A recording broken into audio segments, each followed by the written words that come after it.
Existem várias definições de flexibilidade que nada mais é do que a amplitude de movimento disponível em uma articulação ou grupo de articulações. Essa valência desenvolve o aumento da amplitude do movimento, manutenção geral da saúde corporal através do fluxo de sangue nos tecidos e articulações, além de prevenir lesões. Eu sou a Carol Dalmolin e esse é o nosso terceiro episódio.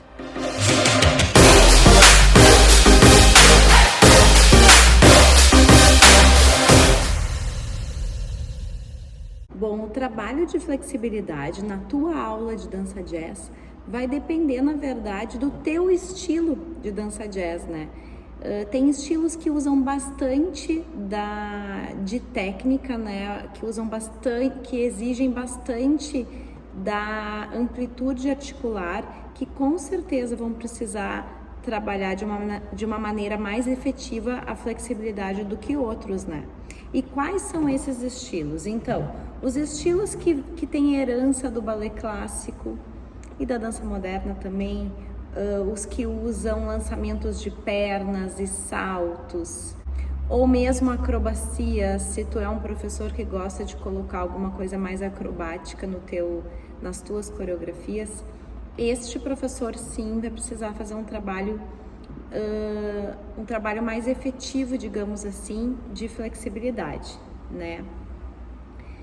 Porque assim, existe esse virtuosismo, né, nesse tipo de movimento, de saltos, de pernas e até de costas, né? Saltos que envolvam costas ou mesmo só costas, ou tudo que a gente lança a perna atrás, a gente também precisa de um trabalho bem significativo de flexibilidade na coluna, de mobilidade nessa região, e acaba que o bailarino quer muito ser assim, mais flexível, e o professor exige também, porque por mais que a gente fale, o jazz é para todo o corpo, e é verdade, o jazz é para todo o corpo, ele é uma dança super acessível. Porém, é inegável a gente falar que todo mundo quer jogar a perna o mais alto possível ou fazer um salto o mais afastado possível, porque fica mais bonito, né? Então, acaba que todo mundo que trabalha com o jazz, que precisa desses elementos mais virtuosos, acabam trabalhando bastante a flexibilidade. E trabalhar a flexibilidade não é uma coisa ruim, é uma coisa boa, é para ser boa para o corpo do bailarino. Então, só que a gente tem que tomar cuidado a maneira como se vai trabalhar a flexibilidade no bailarino, na cabeça dele também, que isso é muito importante, e o propósito dela e a combinação dela com a estrutura da tua aula toda. Eu já disse várias vezes para vocês que eu venho do universo do balé clássico, né? E na minha época, pelo menos na minha época, hoje em dia creio que deve ser muito diferente, mas na minha época, o trabalho de flexibilidade, ele não era feito assim, como um a mais na aula, né? Então a gente fazia aqueles exercícios pré-estruturados do balé, que são exercícios que são feitos no mundo inteiro, né? Aquela lógica da aula de balé, que eu acho linda, maravilhosa, e que é super efetiva também, mas a gente não saía de um trabalho, por exemplo, para alongamento ou flexibilidade de posterior da coxa, a gente não fazia nada mais do que um souplesse en avant, né? Várias vezes que a gente fazia esse souplesse, que acaba, na verdade, pensando nessa parte física, acaba sendo uma flexibilidade do tipo ativa, que a gente vai falar daqui a um pouquinho. Nas aulas de balé, acabava que a gente fazia por conta. Sempre tem uma hora da aula em que o professor diz pode se alongar, geralmente é na hora de sair da barra para o centro, que o professor diz que pode se alongar e o bailarino por conta faz alguma coisa. Naquela época, na minha época, era muito raro ainda a gente fazer flexibilidade do tipo passiva, que eu já vou explicar para vocês, mas usando a força do meio, de outro meio ou de outro bailarino nas minhas aulas a gente fazia muito pouco isso. Então não tinha um trabalho muito efetivo, planejado, se tratando de flexibilidade. A gente ia para o centro, fazia uns grand écart, como a gente achava que era melhor, como a gente se sentia melhor, mas não tinha treino de flexibilidade, como é hoje em dia. Hoje em dia, tu tem no YouTube um monte de gente dando treino de flexibilidade, tem aulas das companhias de dança que tu olha e pode ver como é que o bailarino profissional faz para se alongar melhor. Então tem diversos meios hoje em dia super legais, porém perigosos também, né? Porque a gente tem que ter noção de o que a gente está assistindo, da veracidade daquela informação, se ela é embasada, se ela é estudada, se aquela pessoa que está te informando tem capacidade de estar falando sobre aquilo, né? Então, porque flexibilidade é uma coisa muito particular, né? A gente pode, assim como ela previne lesões, a gente pode lesionar o bailarino. E acho que isso é uma das dúvidas mais frequentes, assim, como fazer para não lesionar. Então eu vou tentar te ajudar um pouquinho nisso também aqui, trazendo um pouco para as aulas de jazz também.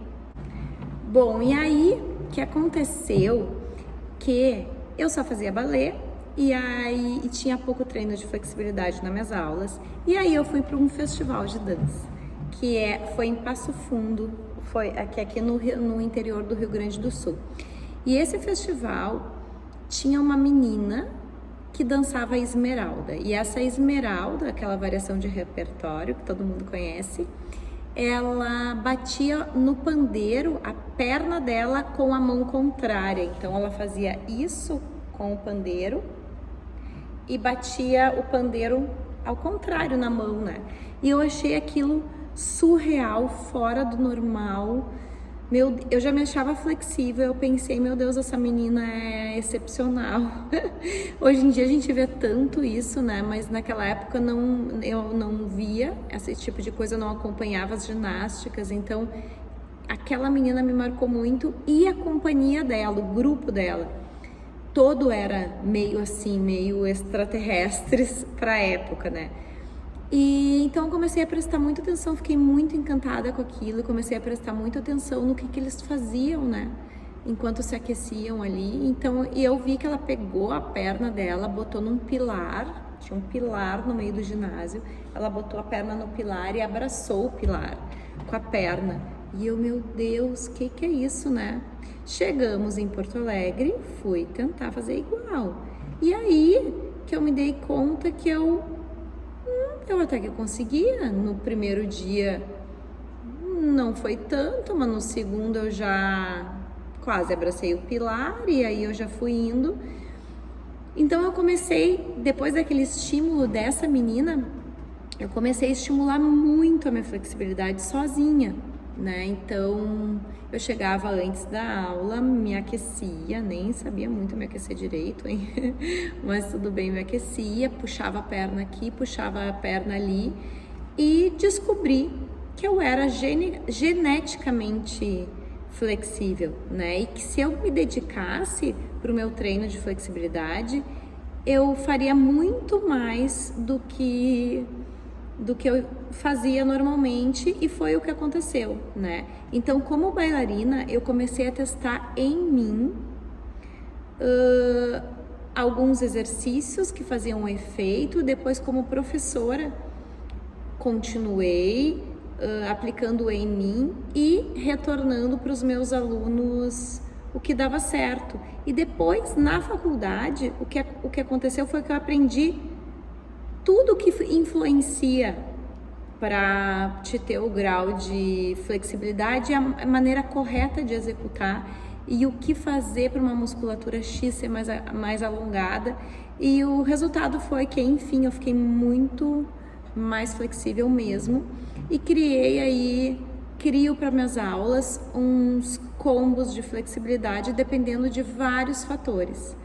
Porém, existe aquela incerteza e na literatura se fala bastante isso e a gente vê muito quem é da dança, quem é da área, né, das ginásticas, enfim, a gente vê muito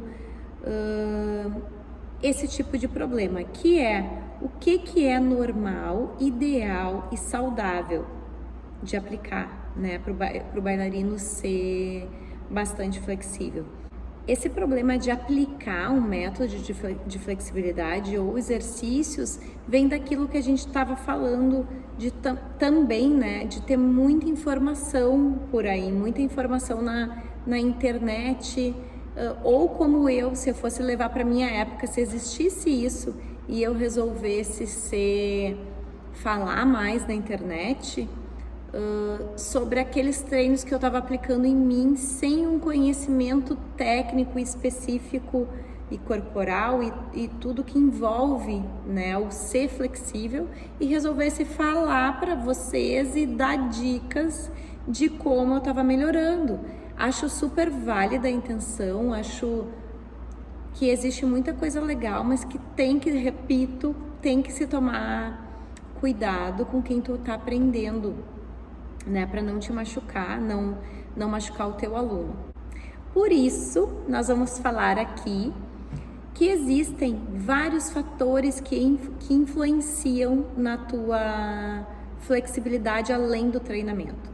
Claro que tudo isso que eu vou falar, com o treinamento, ele vai melhorar, o bailarino vai melhorar o seu grau de flexibilidade, ele vai melhorando ao longo do tempo com um treino efetivo, tá? Todos os fatores que eu tô dizendo aqui, eles vão ser melhorados sim se o bailarino treinar. Se tu é iniciante e começa, se tu é adulto e começa, se tu é criança e começa, não existe um bailarino que não vai ser favorecido com um treino de flexibilidade bem indicado e bem trabalhado e bem programado, não existe. Porém, a flexibilidade, ela, além do treinamento, ela depende de vários fatores. Um dos fatores é a idade. Acho que todo mundo já notou, né? Um nenê, quando é pequenininho, a criança ali até uma certa idade é mais molinho, as articulações são mais moles mesmo, né? O nenê é mais flexível, é mais maleável. E quanto mais a gente vai ficando velho, mais a gente vai endurecendo, vai ficando mais difícil. Principalmente nada, mas a gente nota bastante esse fator quando chega na adolescência ali, que tem uma chuva de hormônios que começa a estimular bastante a nossa musculatura para desenvolver força, e força e flexibilidade são fatores que não conversam muito bem entre si, e a gente começa a perder a flexibilidade, mas ter um ganho de força legal. Quanto mais velho a gente fica, mais durinho a gente vai ficando, né? Outra coisa que influencia é o gênero. Geralmente, as mulheres são mais flexíveis que os homens, geralmente pela estrutura das fibras musculares delas. Tem exceções? Tem mulheres que têm uma musculatura mais enrijecida, tem homens que têm uma musculatura mais alongada, tem exceções sim, mas a grande maioria, o gênero influencia bastante. A tua estrutura corporal. O músculo da gente é composto por fibras, e essas fibras, elas influenciam no teu grau de flexibilidade. Se tu tem maior quantidade, eu não vou me ater aqui a falar todas essas informações mais técnicas, mas se tu tem maior quantidade de fibras do tipo branca, tu é mais flexível. Se tu tem mais quantidade de fibras vermelhas, tu é mais durinho. E aí tem o tipo misto também, tem vários tipos de fibras que compõem a tua estrutura corporal, né?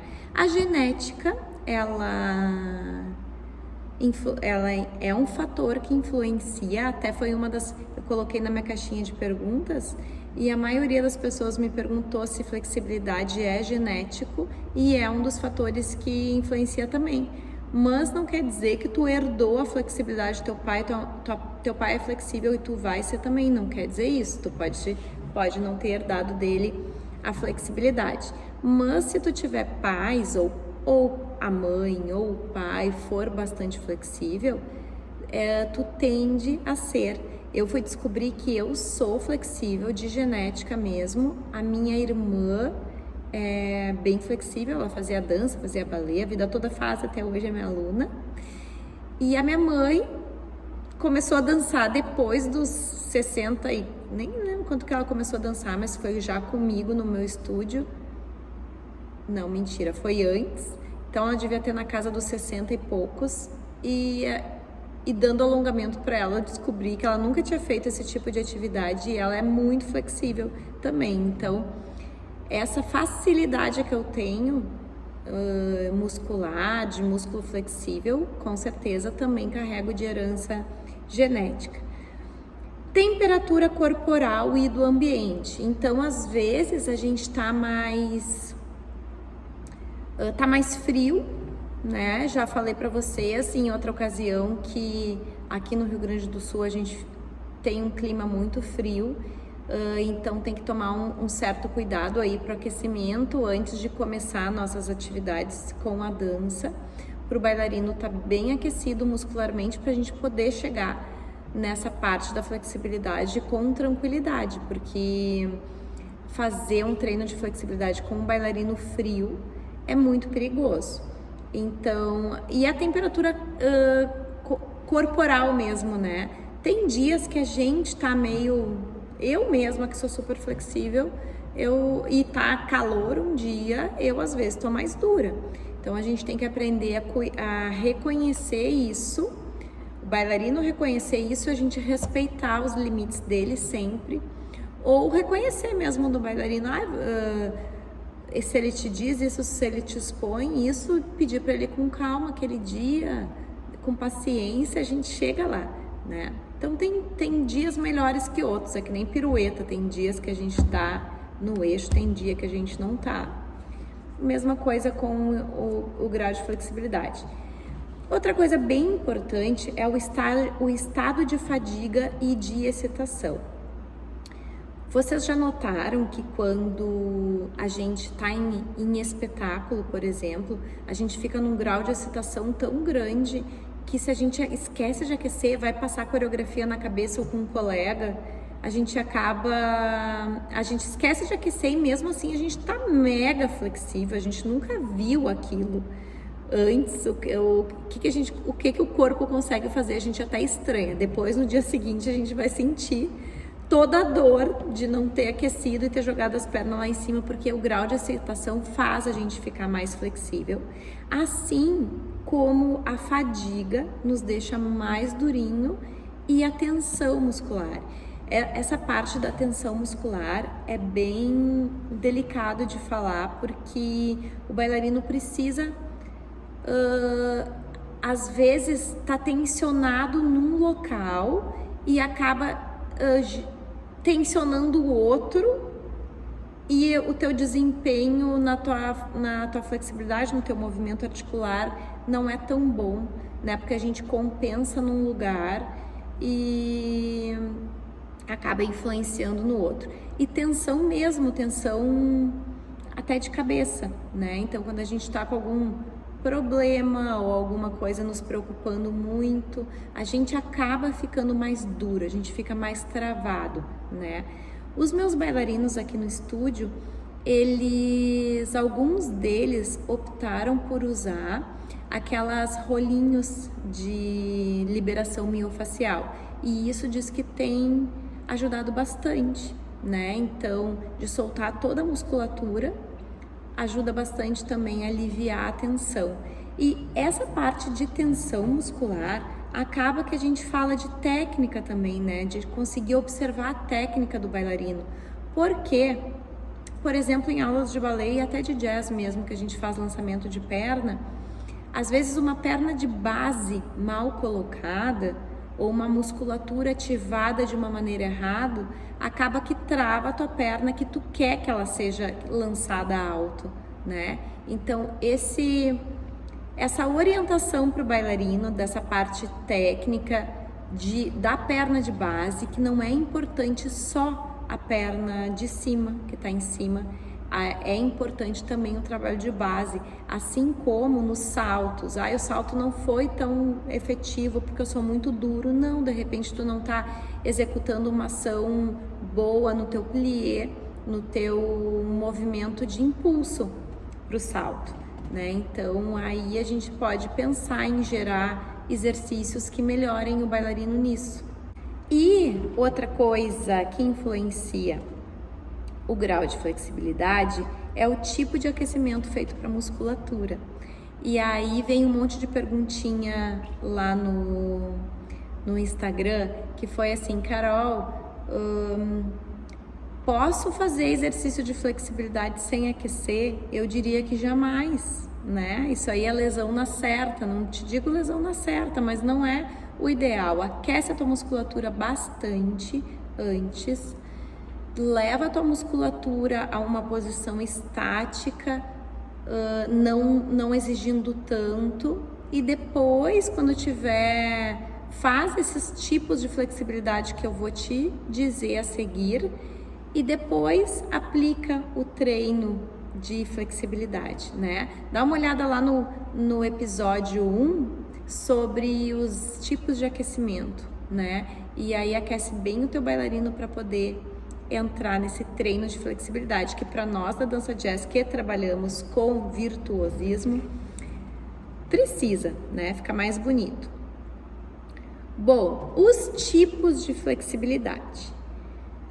Flexibilidade estática, ela é a manutenção de um estado de alongamento por um determinado período de tempo.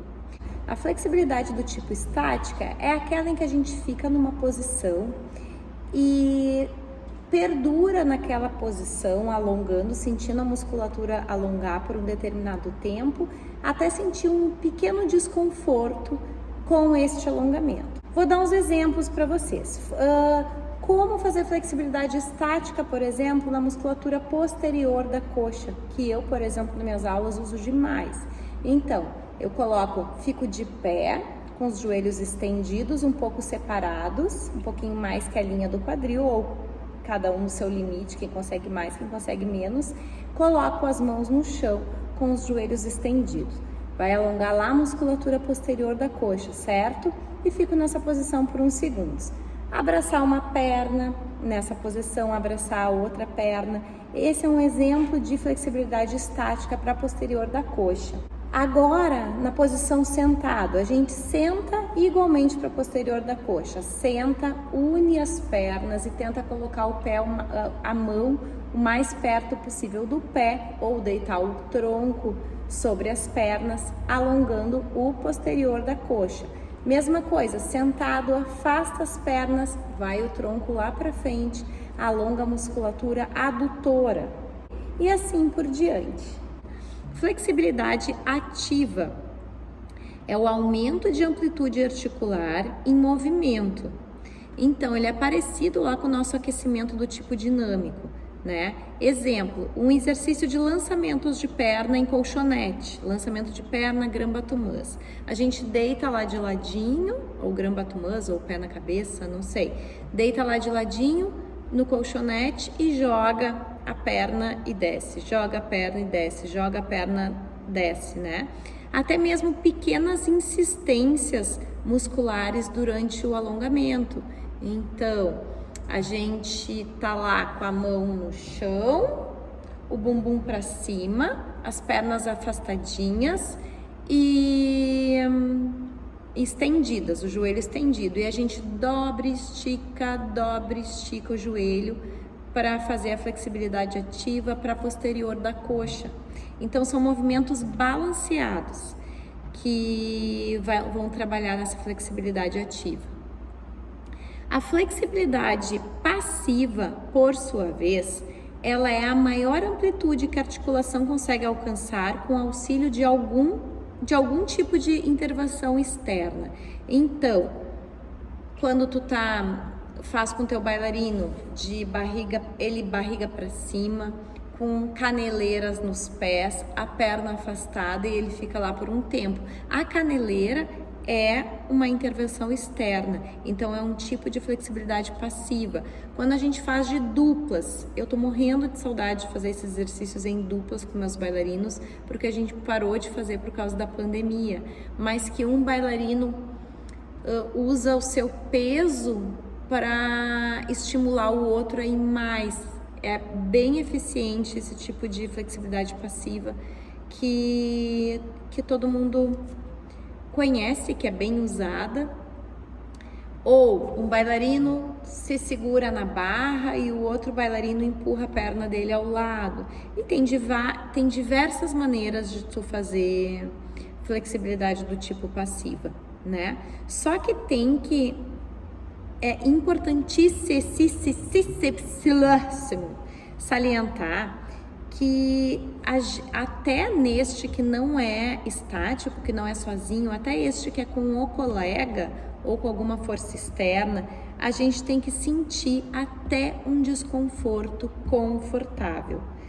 Cada um tem que ir no seu limite, cada um tem que ser no limite do seu dia. Tem dias que a gente tá mais flexível, tem outros que a gente tá menos flexível.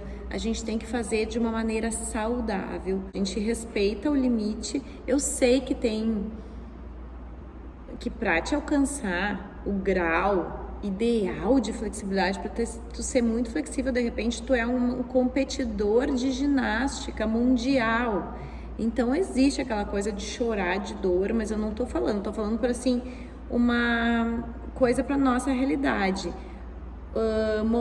Treino de flexibilidade que ajude o bailarino a ser mais flexível. Ele não precisa, numa coreografia, botar o pé atrás da cabeça, jogando a perna atrás da cabeça. Quanto mais alto ele fizer, mais bonito vai ficar, mas não precisa ser uma coisa antinatural, né? Então, respeito cada treino, cada professor com seu treino, mas acho que aqui na dança jazz a gente não precisa de tudo isso, até que vai ficar suja a coreografia, um com a pernona lá, outro mais baixo, mas a gente tem que respeitar muito saúde acima de tudo, eu penso assim. Considerando todos esses fatos, o que a gente chega à conclusão que, mais uma vez, fica claro que o planejamento como um todo para a tua aula vai deixar o teu treinamento de flexibilidade mais eficaz. Como? Não combinar o treino de flexibilidade com o treino de força no mesmo grupo muscular. O que eu quero dizer com isso? A gente já falou que força e flexibilidade, elas não combinam. Então, eu não posso fazer um treino de força no meu adutor, entre as pernas, né? A parte interna, aquela parte molinha da perna ali. Eu não vou fazer um fortalecimento ali e depois fazer um treino de flexibilidade ali. Eu vou estar prejudicando a minha musculatura e eu não vou estar exercendo nada. Eu vou treinar e vou acabar com a minha força, vou treinar a força e vou acabar com a minha força fazendo a flexibilidade e vou estar acabando destruindo algumas fibras musculares ali dos bailarinos. Então, combinar, quer fazer força com o teu bailarino, tu precisa fazer flexibilidade de membro inferior com o teu bailarino nesse dia, precisa, eles estão duros, tu quer dar uma ênfase nessa parte, então treina força de membro superior, de abdômen, tá? Executar de maneira gradual o treino de flexibilidade. Então, treinar a flexibilidade de maneira estática, depois vir para a maneira ativa e depois sim vir com a flexibilidade passiva. Tem um outro tipo de flexibilidade que é a do 3S, mas essa eu acho complicado de explicar assim para vocês. Eu acho que tem que ter uma explicação mais clara para ninguém lesionar o seu bailarino, porque é um alongamento do tipo, é uma flexibilidade que tu nota muito na hora a diferença, mas se tu executá-la de maneira errada, tu acaba prejudicando o bailarino. Então, vocês sabem que existe essa flexibilidade do tipo 3S. Que mais? Outra coisa é variar os estímulos. Já estou eu falando aqui em variar estímulos, mas não fazer sempre o mesmo tipo de exercício para flexibilidade. Por exemplo, se eu vou falar do que eu estou falando agora de flexibilidade nos adutores, ali na parte interna da coxa. Se um dia eu fiz o bailarino com a caneleira, no outro treino de flexibilidade eu coloco ele de frente para a parede, um outro bailarino sentando, empurrando as costas dele para a direção da parede. Num outro dia eu pego uma plataforma, um banco, não sei o que dizer, agora eu falei banco, mas para quem usa banco é bem flexível mesmo, mas pego, sei lá, alguma plataforminha que ele, se ele já tá todo aberto, ele pode colocar o pé numa plataforma para tentar ir um pouco mais, para ficar mais difícil. Então dá uma variada no teu tipo de treino para o bailarino cada vez evoluir mais.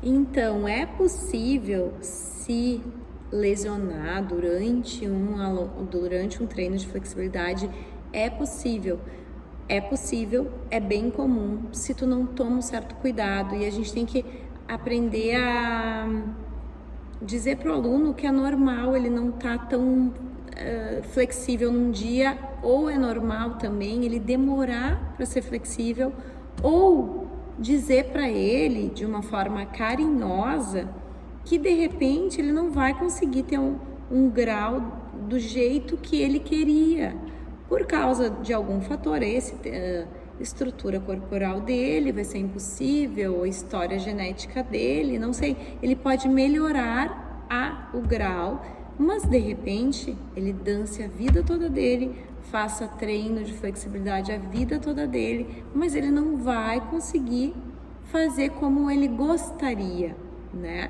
Então a gente tem que mostrar para ele que legal a evolução dele dentro do seu limite, e não cobrar, nós professores, cobrar que ele tenha um desempenho, que todo mundo tenha um desempenho padrão. Lembrem que eu tô falando de dança jazz, flexibilidade para dança jazz. Bom, considerando tudo isso que eu vim falar para vocês, o treino de flexibilidade que eu indico para as aulas de dança jazz, que eu faço com os meus bailarinos depois de tanto tempo estudando, a maneira que eu acho melhor e mais conveniente, que dá mais resultado, é fazer um treino de maneira saudável, de acordo com o teu planejamento das tuas aulas. A gente tem que lembrar que a nossa realidade não são atletas de alto nível, em que precisa exigir demais da flexibilidade deles até um grau que não é saudável, nem confortável, nem ideal. Nem para festivais de dança a gente vê essa necessidade de uma perna tão alta, de todo mundo ser tão flexível. É mais bonito, mas não existe pontuação para a tua flexibilidade. Então, invista num treino saudável, lembrando sempre do planejamento da tua aula e o que tu quer atingir com aquele treino.